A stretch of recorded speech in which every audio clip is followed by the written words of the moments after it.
welcome to another edition of Lead.exe. I'm Brian Comerford in Denver, Colorado. And I'm Nick Lozano in Washington, D.C. And today we're talking about something that is a challenge for most organizations in any industry, and particularly for today's modern technology leadership when it comes to talent acquisition, or said more simply, hiring good people. Yeah, I think that's a hot topic nowadays. And there's a lot of directions that this can go. You can certainly think about particular skill sets that are especially difficult to recruit, especially where they're hot in the marketplace, where you might be in a geographic region where the median wage type looks different than what the average wage type is for someone who's highly skilled in a specialized area. So we'll chat about that a little bit, as well as where there are some opportunities to consider buying by the drink, outsourcing, using managed services providers, as well as looking to automation and technology to help solve where some of those talent acquisition challenges might come in. So one that comes to mind for me, Nick, and maybe this is one that you hear a lot, is around the domains of data analysis and data science. It seems like one of the biggest constraints there is that if you're able to find someone who's got immediate availability, of course, the first question that leaps to mind is why? Why hasn't someone snatched them up already? There could be some yellow flags there. But of course, there's always the question about how many years of experience come along with a degree in something like data science. And oftentimes what you discover is there aren't too many years of experience that come with someone who's available in the marketplace with those types of credentials. Yeah, no, I completely agree with you. When you look at things like data science right now, or data analytics, or somebody who's like highly skilled in Power BI, those individuals are in high demand right now, and they can be hard to find. And when you do find them, they cost a lot of money. So you run into that road where, what do we do here? How do we acquire this talent? Do we try to grow this talent internally, or do we, just go out on our own and see what the market's providing, and try to play in that space? With the big five consulting companies hiring people with those credentials, and the software companies in the Valley and in Austin and Denver, in New York City, the financial service firms are also after those people. So it makes the talent pool pretty tight and difficult to deal with. And when I always kind of think of it as, you brought up a good point there when you said why. Um, and that's why I always like try to think of, when I get brought into a project, why are we trying to do this? And I can't remember if it's a Tony Robbins thing, or it's somebody like him. He's like, you always ask why, and you ask the why 3 times. It's like, we need a data analytics person. Well, why do we need an analytics person? It's because we need to, get greater insight off of our data. Why do we need greater insight off of our data? We need greater insight because we need to work on client retention and proving, that we're actually driving value. And you go, oh, that's actually what we're trying to solve right there. Not necessarily the data analytics person. Maybe that's the end goal, but maybe we can start at that third step down, and drive a little more value, and maybe find someone who was, an econ major. They're going to have just as much of the statistical math experience, doing linear regressions and, modeling different data. And maybe that's a different route you can go. Because like you said, you're finding people who come out of college with these data analytics degrees. And, if it's anything like when I went to college, right, they kind of, showed you things to do. And then basically you got hired somewhere and you basically learned on the job, right? I don't know if it's the same experience for you, but, I feel like it's like that in any field.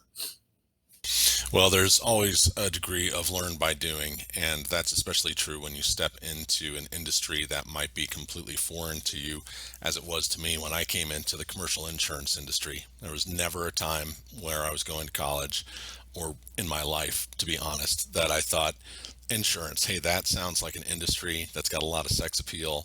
I think I'll hang my hat there.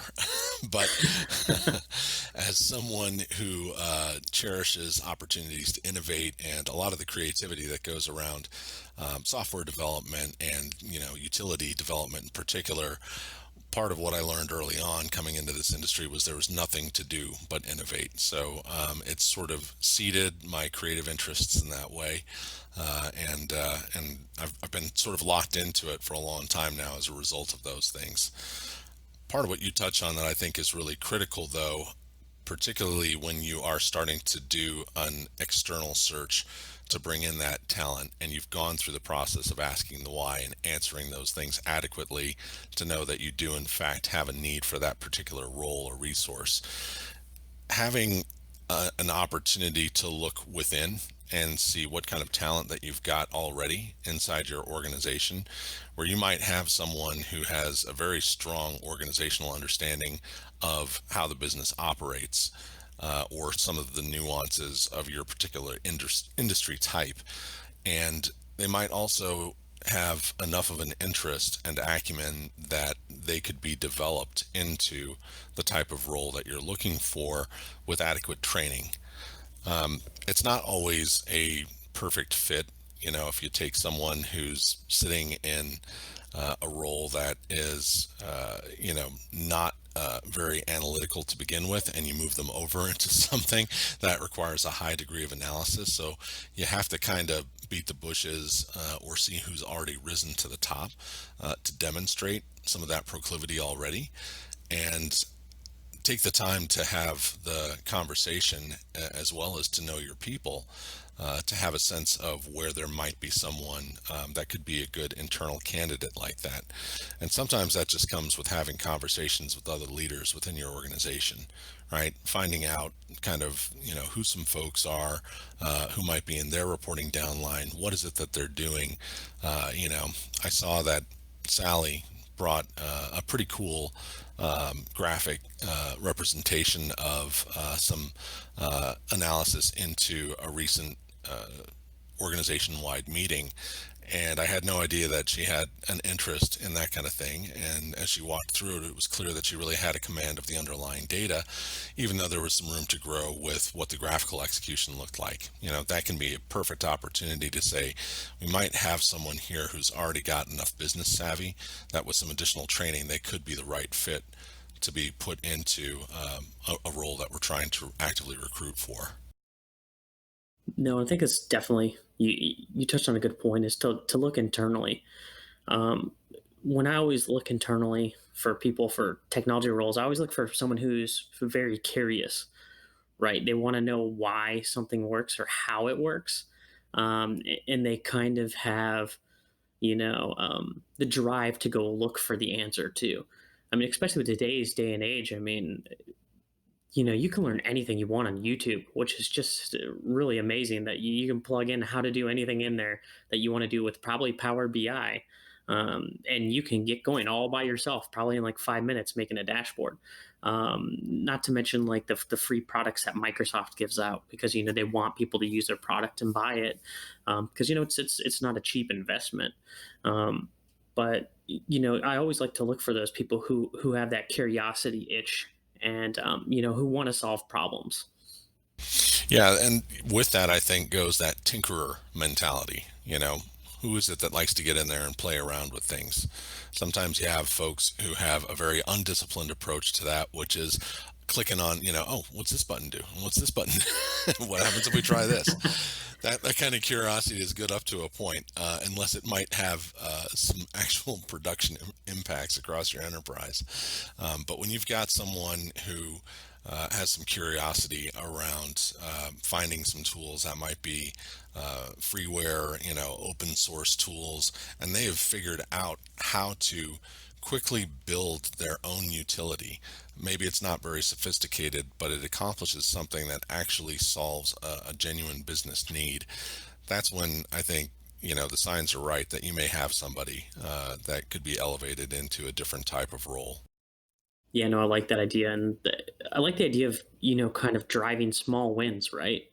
You can take that internal person, and maybe somebody just needs a really slick looking pie chart and graphs and linear regression for a presentation to a client.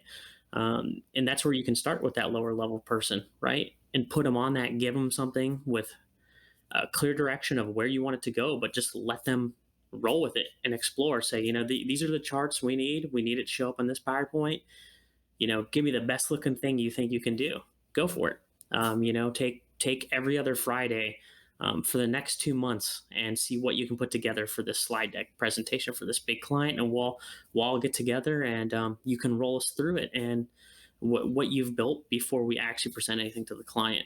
I really like giving people the opportunity to kind of build something or do something on their own with some kind of clear, um, not clear specifically telling them exactly what to do word for word, but letting them know what the end goal is, or as like John Abbott said, letting them know what the commander's intent is here. It's like, hey, we need these uh, you know, data analytics for customer retention, and we needed to show, a return on investment somehow, widgets or how whatever you want to sell.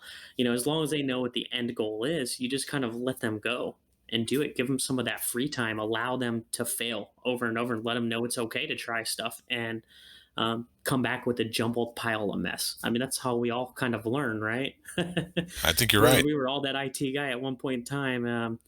It's like pushing a button to go, I hope this thing turns back on again. That server hasn't been off in 8 years. That's right. This is going to be dangerous, but we'll see what happens. You got to let your people have the opportunity to fail, and let them know it's okay to fail. As long as the intention is good behind there, we're not making catastrophic, things that just send the company in a downturn. I think failure is a good thing for people. I couldn't agree more. And I think the inverse of that is also true. Give your folks an opportunity to succeed. And Hmm. part of what you're talking about, an approach that I like and have tried on a number of occasions, is handing over a project to somebody. Explain to them ultimately what the outcomes are that you're looking for, but don't tie them to any particular methodology or tools necessarily in order to accomplish that, and see where their creativity and curiosity takes them, see what they bring back to the table. And often you can be pleasantly surprised how much folks who are already ambitious will seek to stretch themselves. Uh, Yeah, and they'll also find sometimes you'll find you'll give them a specific task, and in their research and playing with things, they figure out how to solve something else that was not even related to what they were doing of the current task. Um, so it can drive good things either way. Happy accidents. Exactly. So this brings us to another area that I think is has got to be a question that gets answered at some point. So we addressed the why. Now the next component of it, I think, can be the how. Right? How do you Hmm. go about doing this? So there's a couple of pieces to this. One, there's the overall interview process itself. Once you feel like you've got a selection of candidates to draw from, but let's say that you're trying to source some talent from within. You're drilling some dry holes, and you realize that it's really time to cast a wider net and start looking for where there might be some additional talent externally. Um, what's the process that you've gone through that you feel is most effective when it comes to engaging external recruiters or resources? Do you have go-to websites that you use where you plug in candidate desires and requirements, and then see what comes back to you? How have you handled this with some of your own challenges? I've had really good luck with using LinkedIn to reach out to my network already. When you kind of post things on Indeed, and all that, you just get floods of resumes that you cannot possibly you'll get so many you can't just possibly even parse through that data. So I would think the first thing probably to do is to ping your own network and see if there's anyone who has somebody who's um, they can think of that's in their network as well who might be looking for a position or might be looking for growth. Maybe they're somewhere now. It's a smaller organization, doesn't have the opportunity to grow. Maybe you can provide that for them. Like I said, I've always had better luck with reaching through my network and word of mouth and talking to people, which would bring me to how I like to interview people, which we can do in a whole nother podcast within itself. Just for my own self, I hate star based questions. Do you know what I'm talking about? It's a situation. Oh, I can't remember what all the acronyms are, but it's basically like you give a situation and I did this and these are the results, and those just feel very robotic. I kind of like to have conversations with people first and just ask them general questions to warm them up, you know, to get to know them as a person because they'll possibly be working for you.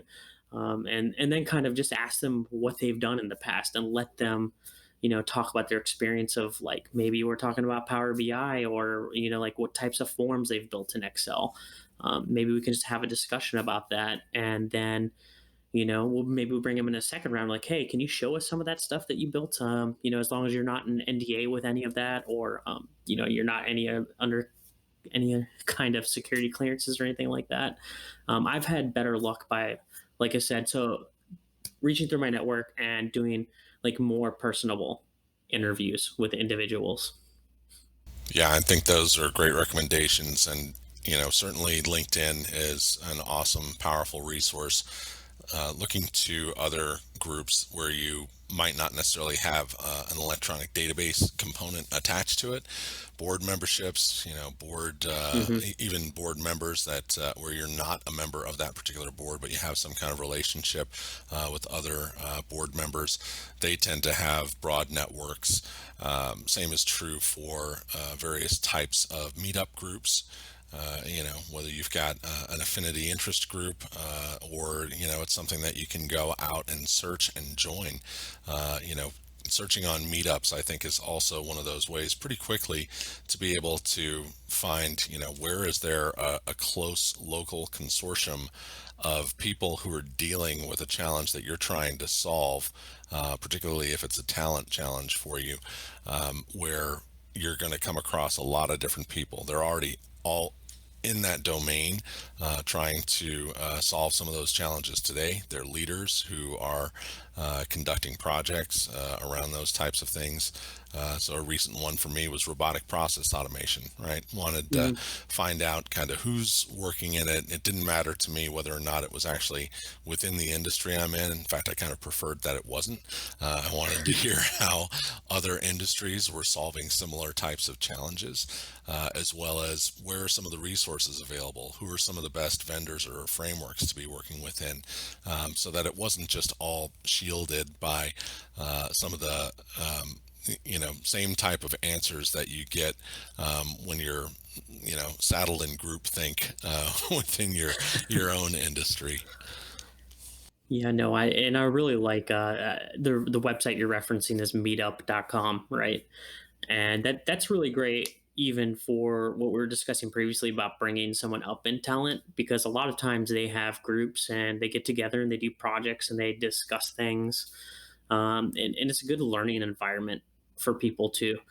And it's a low investment for you too. Maybe you can sponsor one of those meetups to have that whole group come to your office. If you got a big enough office for like 30 or 40 people, sponsor one of those meetups. Say, hey, guys, you want to come in here? I'll buy you some beers. You can have the space for free, run your meeting.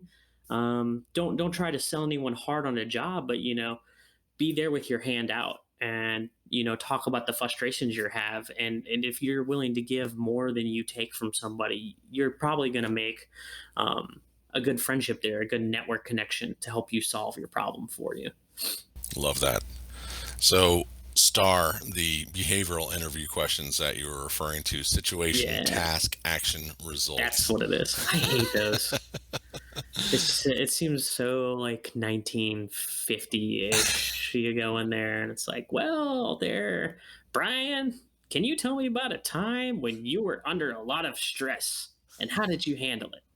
Right. Ah, jeez, I don't know. This is a dumb question. But How did you deal with a difficult relationship? yeah, that's almost always one that's always asked. Sure. But for me, I feel like I don't get a sense of them as a person. Um, more than I get like rehearsed questions back. Maybe that's why I don't like it quite as much because I feel like the people who ask the questions, I feel like don't put a lot of effort into finding the questions to ask to really ask, questions. So everything just seems rehearsed, even from the interviewer's side.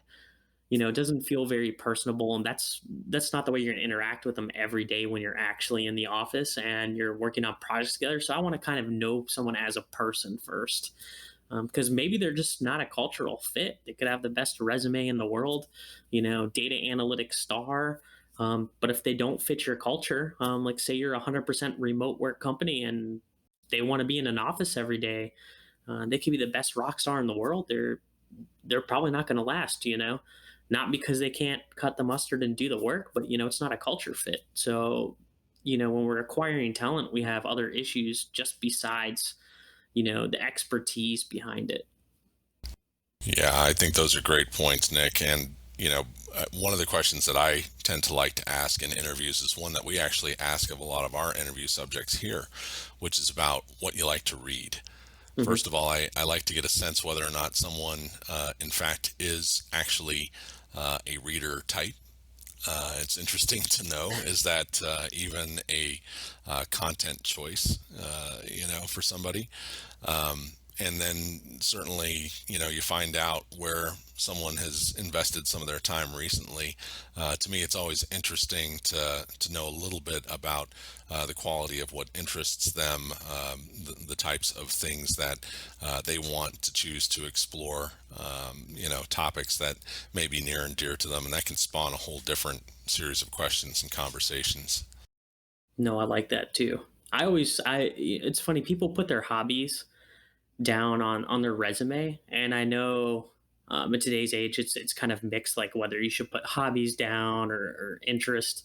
I actually like reading those because it gives me some insight to how they are as a person more than just reading, yeah, I'm a .net, application developer and I work on Windows Server R2 2008. It's like you just feel like you're reading you know a job description, and that gives you a little bit more personality into him as a person. But maybe that's just me though. I like those things, and I like your book question, and I think I'm gonna have to use that. I'd be interested if they would tell me any book. It doesn't have to be a business based book. And I would probably preface that question with that too. It doesn't have to be a business based book because I don't want you to feed me.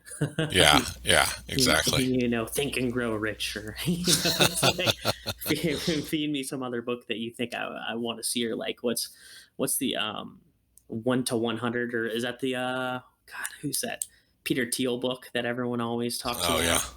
Yeah, I think it's 1 to 100. I can't remember 100%, but like I don't want answers back like that. Um, there's some great historical fiction that people can read. Like one of my favorite books is Musashi, and that's historical fiction. Right. But there's lots of great lessons in there. 0 to 1 is the Peter Zero Thiel to book. one, that's what it is. I can't remember. But everyone's hot on that one. Right. Or maybe they'll tell me the 4 hour work week. Sure, sure.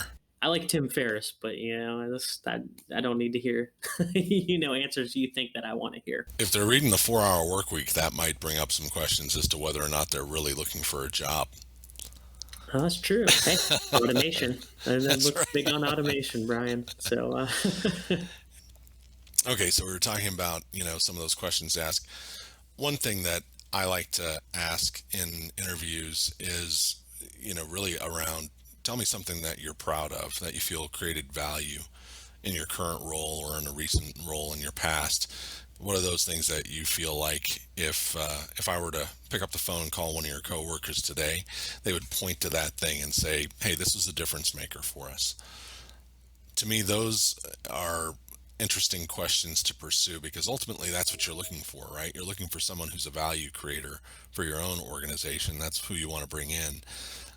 more than just asking the situation, task, action, results question, right? Yeah. And I'm not dismissing the importance of any of those things, and certainly there are, more nuanced approaches that you can take to kind of hit all of those points. But really asking the value creation question, I think it's one that allows you to see again how quickly someone shifts into reflection versus where they may have some canned responses right out of the gates. Yeah, no, I like that. And we always expect, when you're interviewing people, you're always expecting the candidate to read your website, find out what your mission statement is and all that. But as you doing the interviewing, you, a lot of people don't do their research on the people themselves either. It's like, hey, I get a resume. I instantly go see if they have a LinkedIn, see what their interests are, if they have their school on there. Do they post anything on there? Do they have a blog? So I always try to do my own due diligence to um, give back what I'm expecting. I feel like the reason why I probably don't like a lot of those star based questions is because I feel like people Google a list and they're like, oh, yeah, I'll take that one, that one, and that one, and that one. And they probably looked at the resume 5 minutes before they went in there. And they're just trying to match one for one, A for B. I need somebody who's a SQL Server developer. Oh, this guy did SQL Server. I need somebody who's .NET. This guy did .NET. It's like they're just checking boxes instead of um, actually looking to see who they are as a person. And maybe I'm just a little bit um, more extreme on this. I don't know, but I feel like you should at least give that respect back because you're expecting, the person you're going to interview to look at your website, look at your job description, look at your company and what industry you're in. So it's worth you to return the favor as well too. Absolutely. And I think another set of questions that goes along with that same train of thought is what's next for you and how can our company help you get there? It may not be within the domains of what this job description is today, but if you're here and you've got a couple of years under your belt, you want to look at what's next. What are those things that really pique your interest? Where are you seeing the drivers for yourself to be able to pursue additional opportunities? And sometimes they won't know, a well-rounded answer to that, which is fair Hmm. because they may not know your company just as they don't know your industry. But it also helps you start to narrow down whether or not you've got someone who may in fact be the right type of fit for the role that you're hiring for today. Hmm. And that brings a pretty good point. I know people are always um, that's always kind of a weird question to ask, right? You're like, where do you see yourself in 5 years? And at the rate people kind of job hop now, we don't have people who start working at IBM and they're there 20 years and then they get the gold watch and the pension when they leave. Um, Right. five I feel years? What are you talking about? Well, it's not going to be at this company. exactly. Well, and for me, when I interview and I ask that question, for me, that's okay, right? Um, you know, me as a leader, I'm here to help culture, help bring them along, mentor them, make them, better at their job, help them in their weak spots.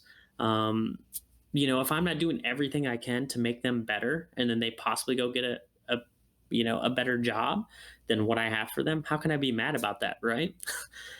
I mean that's your job as a leader is to help mentor the people who are below you to make them better, to bring them up to the next level.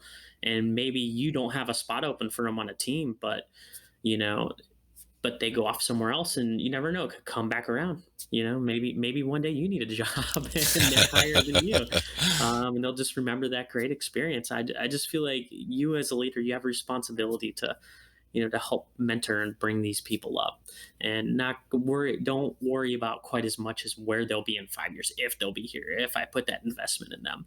If you show that you're truly interested in them, you want them to succeed it, and you're there for them when you need them. It's always going to be more, it's going to have to be more than money that takes them away from you. And that's always helpful. If you kind of don't mentor them, leave them alone, then the next job that offers them more money is just they're just going to leave. Well said. Let's touch on another topic that tends to be sensitive within a lot of organizations, which is outsourcing, right? Sometimes it's it's too difficult a search. I think about security as one of those areas where you may have someone who is an internal CISO. You might have someone whose prime responsibility is working on security, but as you and I both know, it is such a broad set of capabilities, skill sets, and knowledge that to put that responsibility on a single person or even a small team can be incredibly challenging. And sometimes outsourcing that to a partner who specializes in that area, that's got a vast number of internal resources who can backfill each other if someone's not available, or knowledge gap, backfill each other as alternate experts on certain things. Sometimes it's better to go out and really find something that's more of a managed services offering in the marketplace. So taking that approach, I like the introduction of the why. So let's check the box on saying we've determined we know we need someone who's a security expert in our organization. Now addressing the how. How do we go out and find what that type of talent is that we're looking for in the absence of having anyone that we feel would be adequate to hire, to bring on board, to drive that forward? What does that look like for you and your approach? I mean, managed service providers, partners, that's always a tough one, right? Because when you reach out, you're always getting the salespeople first, right? And the sales guys at MSPs are gonna always say great things. They're gonna give you customers who always give them great reviews, and you've kind of got to go off and, um, you know, do your due diligence and actually try to find people, um, who use them. At least for me, that's the way I do it. Um, I don't know, how do you do it, Brian? I guess. Well, that was a bit of a leading question, but Well, I was like, you I can know, answer this five no, different no, ways, but just no. Part of the approach that we've taken, particularly when it comes to having a buy by the drink sort of engagement, it kind of goes back to what we were talking about on the per project basis, Mhm. right? Carve out a component of something that you need. So in the case of security, let's say we've got to do a quarterly enterprise-wide phishing campaign. Mhm. And, part of what we need is the campaign itself. We need the analysis on, ultimately where are the gaps that we need to fill. Some of that includes, how people are behaving, and some of it includes where do we have gaps in our current security protocols within our own infrastructure or technology processes. And then also, how do we ultimately have an action plan that comes out of some of that analysis, right? Back in that with some training where we've got personnel behavior issues that could be highly detrimental. You and I both know that email is still probably the most common Yeah. attack vector for. I mean, information security. Your biggest weak point's always going to be a human being, right? So adequate training ends up being really what the key solve is for that, and being able to have that tribal knowledge, so that if somebody within a team they come across something that looks somewhat suspicious to them, but they're not really sure. They don't want to look dumb, but they also have had enough training that they realize, wait a second, this could be hugely detrimental if I just click here. Um, and maybe they're too bashful to reach out to IT. It's like, man, I just took that test 2 weeks ago. The last thing I want to do is reach out to one of our IT guys and show that I'm uncertain about this. But they reach out to someone else on the team, and the knowledge has been shared through training adequately enough so that from a tribal perspective, there are other folks who are going to help reinforce, I'm about 90% certain that this looks bad. Let's just grab someone IT. I'll Yeah. pick up the phone. We can conference call them in together. Um, so, back to the MSP question, I think, from my perspective, the rules of engagement are usually around how do you start small. Some companies, they won't do anything for any less than a 6 or 12 month engagement, which is fine. I completely understand. It's a waste of their time as well to Hmm. try to align themselves with a client that isn't really going to do them an opportunity to prove things out over time. But it's up to you ultimately to determine where do you set the limitations for that. So if it's more of a matter of, okay, great, we'll do a 12-month contract and this is the expectation on a quarterly basis, that should give you enough information to know, do we have a partner who's adequate to load up with some additional responsibilities. When it comes Yeah, the to MSPs route, it can be tough with those big contracts. Yeah. Yeah, when it comes to consulting practices, it becomes even more challenging, I think, because there is just a pretty wide swing. This is where the investments can get really sizable really fast. Certainly, if you're talking about any of the big five, I mean, those are out of reach for a vast swath of companies Yes. The that big are out five's there. pretty much for Fortune 500 companies. Yeah, Yeah. yeah. Yeah. So where does that leave you? I mean, there are certainly plenty of boutique consultancies. There are mom and pop consultancies. There are independent practices. All of those things, I think, come with the same responsibility of vetting that we've already walked through a little bit in terms of it can't just be about, speaking directly with the salesperson. It has to be, in fact, this is one of those areas where taking a star approach may actually be more effective if you Yeah. deliver a specific challenge to find out, okay, how are they going to step through this and prescribe a challenge, the solution for a challenge that we have that's a real challenge today, right? Yeah, I like that. And I've had good luck with getting smaller consulting boutiques, like the 1, 2 person shop, going through your network, right? Saying, hey, I've got to do a Salesforce CRM, integration and SQL. Have you used anybody to do that? No, you guys are on Salesforce. I found stuff like that to be very helpful too. Staying in touch with your network, I can't stress enough. Um, how valuable a professional network can be, and how valuable a tool like LinkedIn can be as well to help you wade through some of this information. I mean, for me, I'm kind of late on it. I was always, the information security route, and I'm like, I'm not putting any of my information in there because that's how they social engineer. They're gonna find what you do, but I'm warming up to it and realizing that there's lots of power and value in there. And that's another way to validate someone's expertise, right? Do they write all the time about it on LinkedIn? Are they an influencer? Are they offering help all the time? It goes back to that concept we're talking about. We're interviewing people. It's like, are they reaching with their hand out, to help, instead of, their palm out looking for a dollar. Those are always, tall tale signs right there.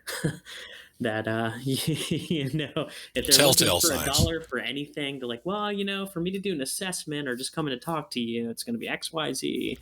um, that's just Telltale been my versus tall experience. tale.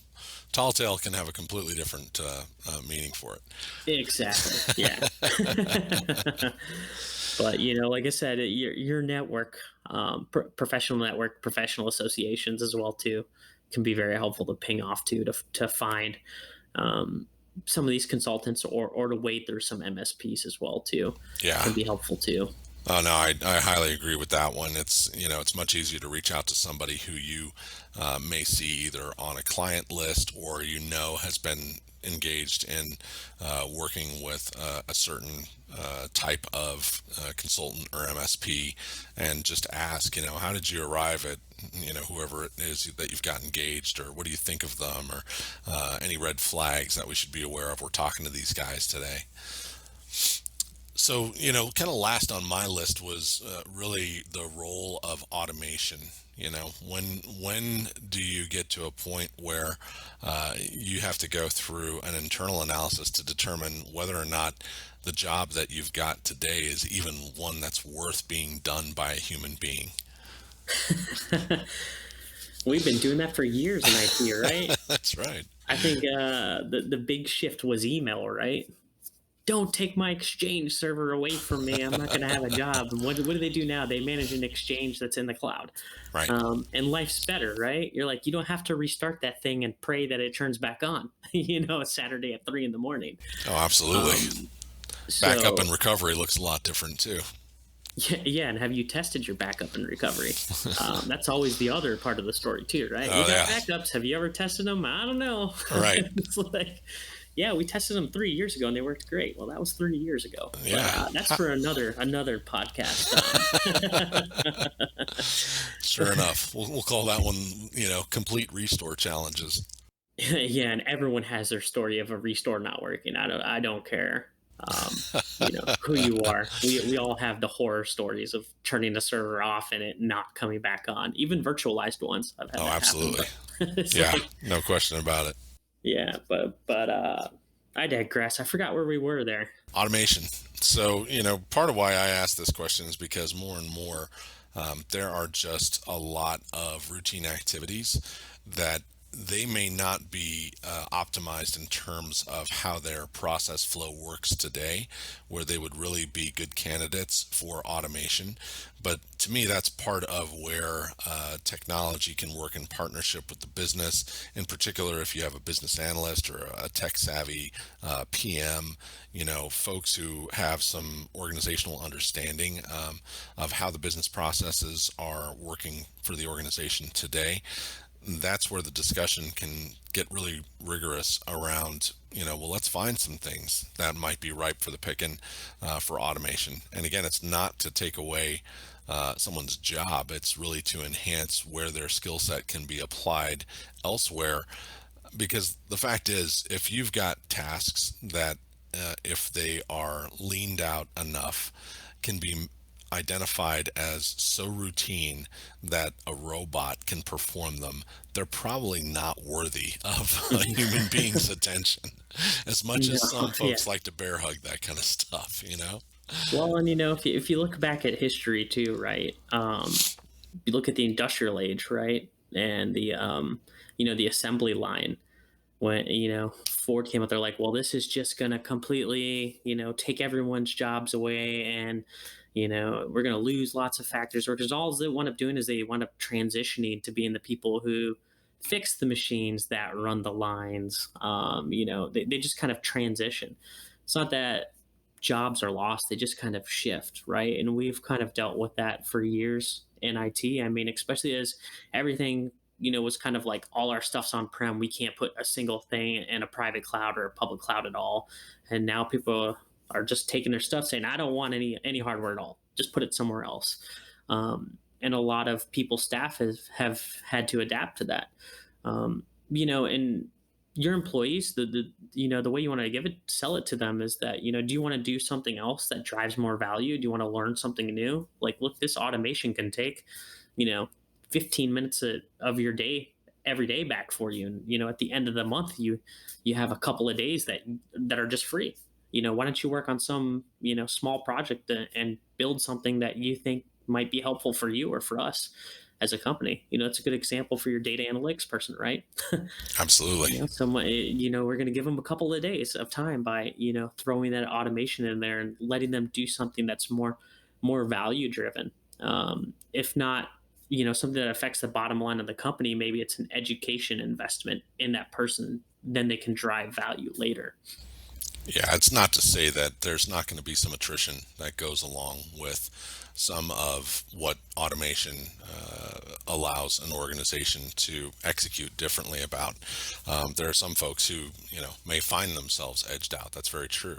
Oh yeah. But there are Hmm. some folks, going back to your assembly line example, who might find themselves the foreman, right? Hmm. You may have gone from the master of minutia on a lot of pithy administrative tasks to suddenly being the chief of automation processes for your organization, because you were on the front lines of knowing better than anyone how all those things work. And now, if you're going to hook that into some form of automation, who better than you as a subject Yeah. matter expert to help drive those things Yep. That's forward? your business process engineer right there, right? Or Exactly. optimizer, depending on how you want to title that role. But Yep.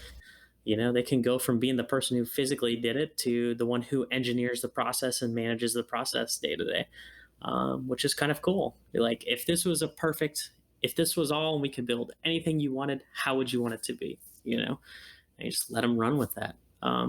I mean, I know automation and technology over time always takes jobs. Everything takes jobs, right? Everybody's worried about everything taking jobs, but people as individuals had to be willing to take the transition as well too. I feel like the people who get left behind are the people who are like, no, this is what I do. Um, I don't want to do anything with that automation thing. That thing's taking my job. Instead of being curious, going, oh, what's that? Well, if I can automate that, what else can I make it automate? Maybe I can have a couple more vacation days a year or something. Well, and from a leadership perspective, I think it's really critical in how we frame that, right? Hey, we've got some exciting new opportunities. Now, this may sound threatening to some of you, but here's what we're planning and here's how we're going to do it.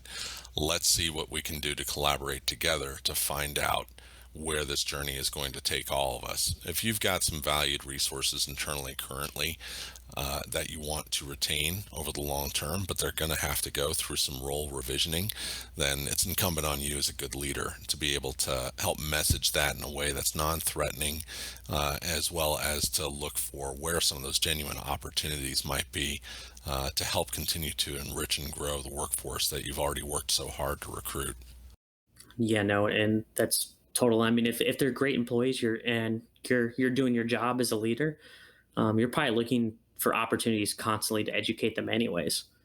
Right. Here, this automation is going to take you, and it runs, all on Python. So if you know Python very well, maybe we can get you in there and get you involved and start doing some stuff right away. So let's send you to a couple Python coding boot camps, or like a Python coding class at the community college or something, which are not huge investments for most organizations. A couple $1,000 to an individual, but if they're a good employee, you're going to get that value back through time.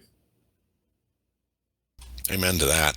So I know we tend to like to ask our interview guests if they've got particular materials that they've found to be helpful on any particular topic that we're talking about. Do you have any books on recruiting or talent management that are ones that have risen to the surface for you as go-to resources as you've found yourself wrestling with similar challenges over time? For me, it's not necessarily books with recruiting or talent management. I think Harvard Business Review does a pretty good job of putting out articles constantly, with different perspectives and different thought patterns, um, on talent and recruitment. And some of that I just base on my experience of things that I've gone through that I like and I don't like.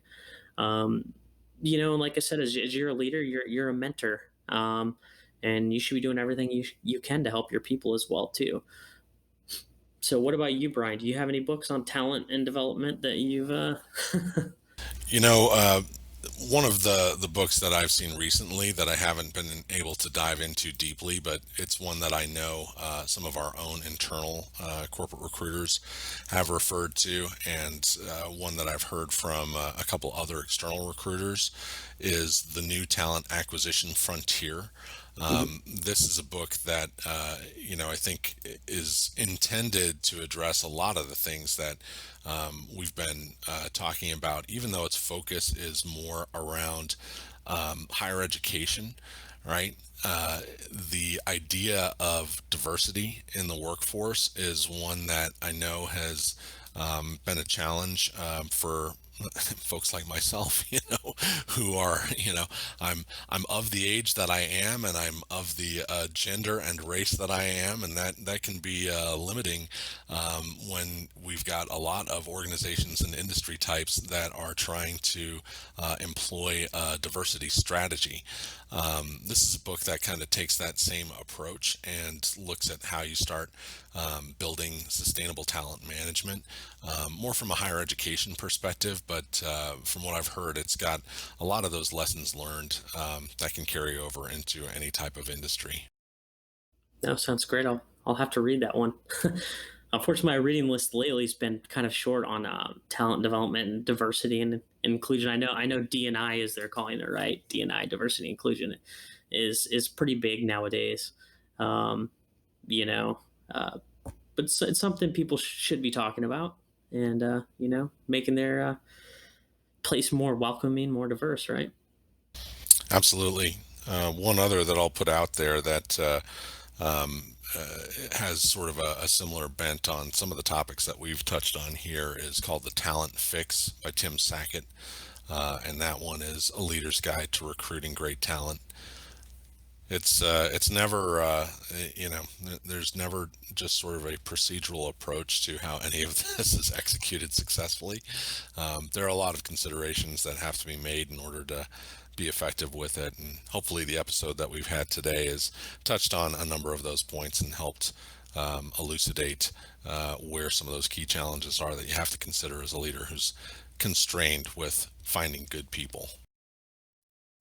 Yeah, I think talent development, acquisition, diversity, inclusion, more and more the manager also needs to be the HR person as well too, right? You need to kind of have some of that knowledge that you would rely on HR executives for before. Now it's kind of expected as a leader that some of these topics yourself, like emotional intelligence and DNI, and like the Big Five personality test and the DISC test and all that stuff. So I mean, you got lots of reading to do. You and I both.